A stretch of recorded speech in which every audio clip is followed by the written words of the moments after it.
Our top story tonight at 6. Last year, Tennessee Republicans passed a law banning certain medications and treatments for transgender youth, including puberty blockers and hormone therapies. Today, the nation's highest court took on one of the most high-profile cases, and this case has the potential to impact people all across the country, including here in Virginia. CBS 19's Mark Gadd dives deeper into the issue and what it means on a local level. The central issue is whether states can ban puberty blockers and hormone therapy for minors. I spoke with a doctor who tells me how these puberty blockers work, and also spoke with a counselor about gender-affirming care and its benefits. We don't let children get tattoos. Don't let children drink alcohol. We know that children do not have the level of mature decision-making that adults do.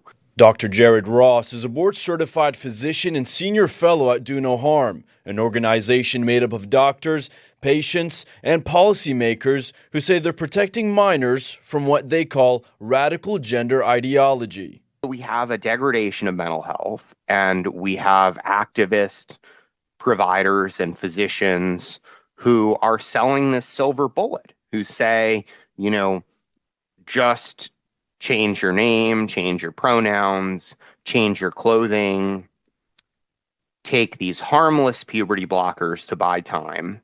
Puberty blockers, which she says are the furthest thing from harmless. They're used off-label. They've never been FDA approved for this purpose. These medications are used for treating precocious puberty, which is early puberty. And then these medications are used in convicted sex offenders to chemically castrate them.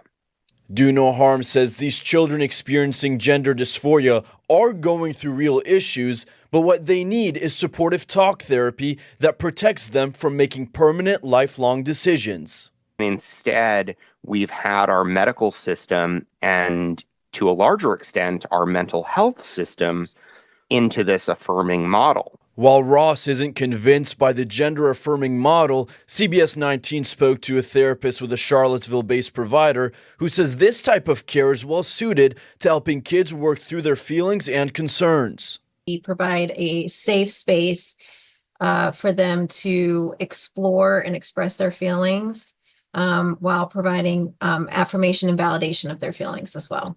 Holly Humphreys, a licensed counselor with ThriveWorks, says gender care is a very individualistic process, and parents should know there are resources available. If your child comes up to you and says, "Oh, I think I'm the opposite sex," don't immediately dismiss it.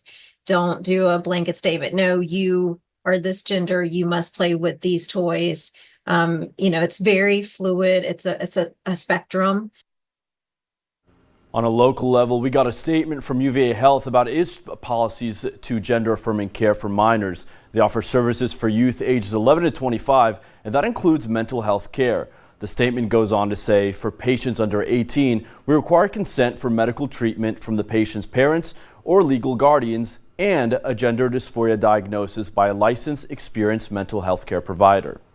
The statement also said UVA is committed to providing a welcoming environment for all patients and care tailored to their specific needs. In the studio, I'm Mark Gadd.